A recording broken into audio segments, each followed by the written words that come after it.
Buenas muchachos, saludos para todos. Vamos con la solución del siguiente ejercicio que dice así. Considere al compuesto cloruro de potasio en el cual la distancia interiónica es igual a 314 picómetros. A partir de ahí nos dan dos enunciados. Dicen A. Determinar los radios iónicos de potasio positivo y cloruro. B. Valiéndose de los mismos datos, calcule los radios cristalinos de calcio 2 positivo y azufre 2 negativo y prediga la distancia interiónica en el sulfuro de calcio. Vamos primero con la solución del ejercicio A. Entonces, para determinar un radio iónico, se aplica la siguiente fórmula, que es la constante de proporcionalidad sobre la carga nuclear efectiva. La carga nuclear efectiva pertenece al mismo elemento al cual se le va a hallar el radio. Este en el caso del positivo y lo mismo para el caso del negativo. La constante de proporcionalidad también es un valor que hay que hallar.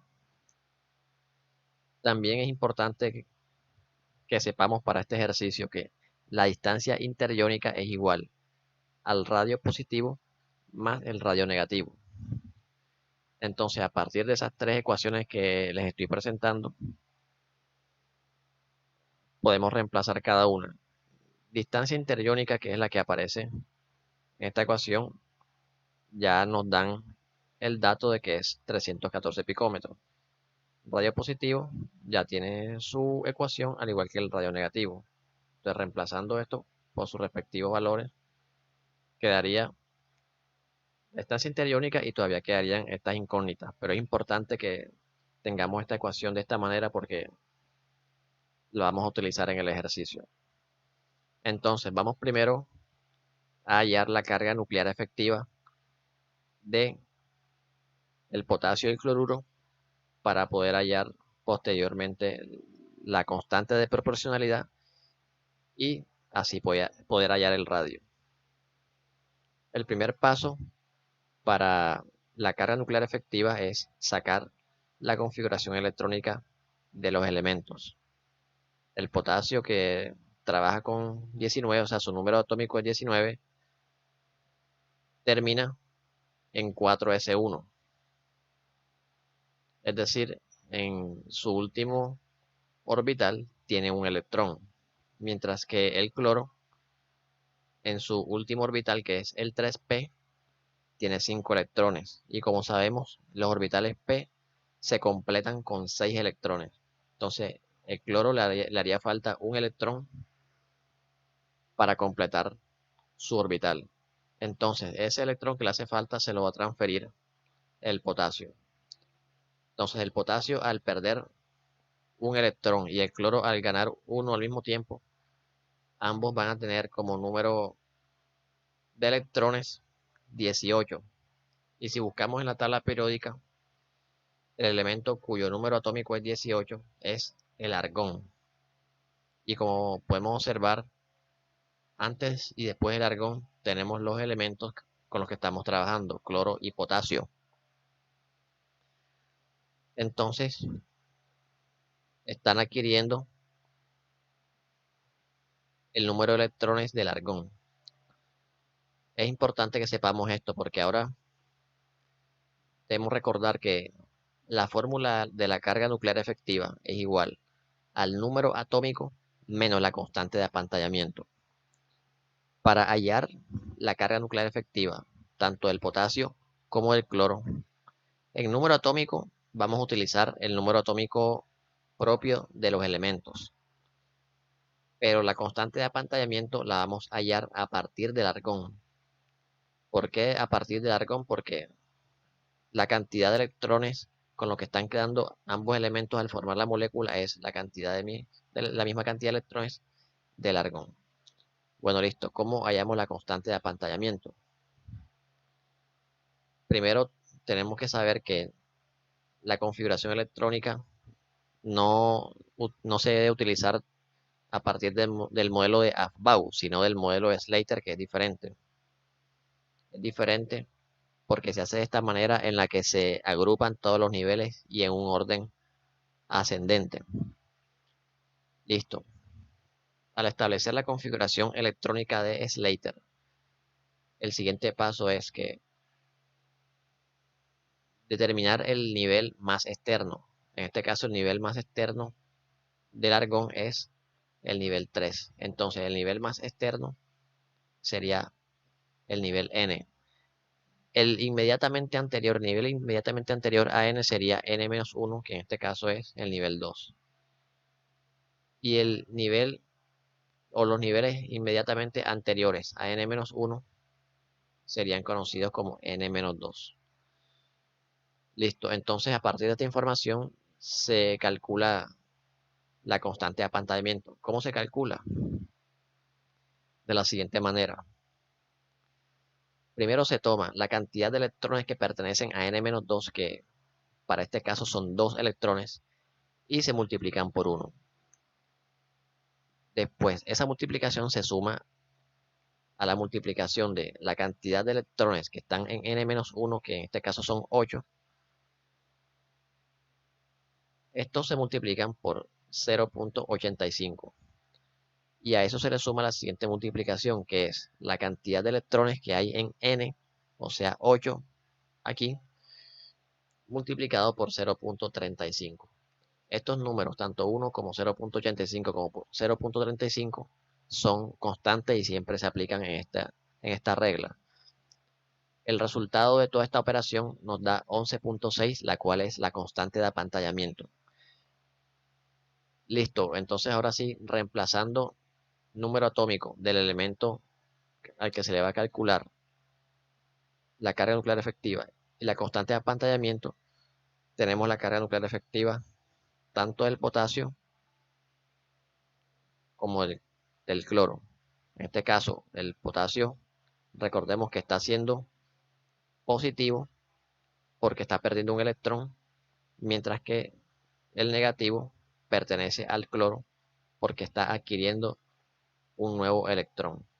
Entonces, al restar su respectivo número atómico menos la constante de apantallamiento que encontramos, obtenemos así las cargas nucleares efectivas. Entonces ya tenemos un paso necesario. Entonces la ecuación que les había mostrado anteriormente que íbamos a utilizar, ya hallamos a partir de ahí las cargas nucleares efectivas y la distancia interiónica también la tenemos. Entonces nos faltaría hallar la constante de proporcionalidad. Bajo esta situación, ¿cómo la hallaríamos? Según una regla matemática, se establece que la suma de dos fraccionarios se puede resolver haciendo una multiplicación en cruces, es decir, el denominador de uno de los fraccionarios multiplica al numerador del contrario. Es decir, este 7.4 multiplica a la constante de proporcionalidad de la fracción contraria. Este 5.4 multiplica a la constante de la otra fracción. Y ahí obtenemos el numerador. Mientras que la multiplicación de los dos denominadores nos dará el denominador total. Para hacerme entender mejor, quedaría de esta manera. 5.4c más 7.4c, que vienen de las automultiplicaciones en cruz, y 39.96, que viene a partir de la multiplicación de 7.4 por 5.4. Bueno, como las dos cifras que están en el numerador están multiplicándose por c, entonces entre sí se pueden sumar. 5.4 más 7.4 sería igual a 12.8c. Ahora necesitamos despejar esta c, que es la constante de proporcionalidad. Entonces, el 39.96 que está dividiendo en esta fracción pasa a multiplicar aquí detrás del igual, detrás del signo igual, mientras que el 12.8 que está multiplicando a la constante pasa a dividir. En el despeje quedaría de esta manera. Y resolviendo esa operación, tenemos que la constante de proporcionalidad es igual a 980.27. Entonces ya tenemos la constante de proporcionalidad y ya tenemos la carga nuclear efectiva, que es lo que necesitamos para hallar los radios. Reemplazando la constante y la carga nuclear efectiva que habíamos hallado, en este caso para el positivo que es el potasio, quedaría esta fracción que resolviéndola nos daría 132.46 picómetros, la cual es el radio iónico del potasio. Lo mismo se hace para el negativo, que es el radio iónico del cloruro. Se reemplaza la constante y la carga nuclear efectiva que hayamos hallado para ese elemento y nos da 181.53 picómetros. Y de esta manera se resuelve el literal A. Ahora vamos con el literal B. Valiéndose de los mismos datos, calcule los radios cristalinos de calcio 2 positivo y azufre 2 negativo y prediga la distancia interiónica en el sulfuro de calcio. ¿Qué tiene que ver el calcio y el azufre con el potasio y el cloro? Si buscamos en la tabla periódica, recordemos que la configuración electrónica a la que se había llegado después de formar la molécula, el potasio y el cloro, se había igualado a la configuración electrónica del argón. Entonces, podemos observar que el cloro está detrás del argón y ganó un electrón y quedó cargado con -1. Entonces, en este caso, el que está a 2 pasos detrás del argón sería el azufre. Entonces, el azufre quedaría cargado con -2, como dice el enunciado. Mientras que después del argón, inmediatamente después del argón, tenemos al potasio, que como había perdido un electrón, había quedado cargado con +1. Entonces, el que quedaría cargado con +2 es el calcio. Y entre el calcio y el azufre habría una transferencia de 2 electrones, estableciendo las configuraciones electrónicas de cada uno según su número atómico. Podemos ver que el calcio en su capa más externa, que es 4s, tiene 2 electrones. Y el azufre en su capa o en su orbital más externo tiene 3p con 4 electrones. Como les decía ahorita, para llenar el orbital p se necesitan 6 electrones. Entonces los 2 electrones que le hacen falta para llegar a 6 se los va a transferir el calcio. Cuando se vaya a simbolizar esta transferencia de 2 electrones, debe hacerse de esta manera. Una flecha indicando la transferencia de un electrón y después otra flecha indicando la transferencia de un electrón. Se exige que no sea una sola flecha y que se escriba 2 electrones. No se debe hacer de esa manera porque así como estamos haciendo aquí, se indica que los electrones están siendo transferidos uno por uno. O sea, no se transfieren los dos al mismo tiempo, sino uno y después otro. Muy bien. Entonces, para hallar los radios cristalinos de ellos, se tiene que hacer exactamente el mismo proceso. Hallar la carga nuclear efectiva. Ambos están con esa transferencia adquiriendo la configuración electrónica del argón porque también están quedando con 18 electrones. Ya tenemos la configuración electrónica del argón. Recordemos una vez más que la carga nuclear efectiva es igual al número atómico menos la constante de apantallamiento.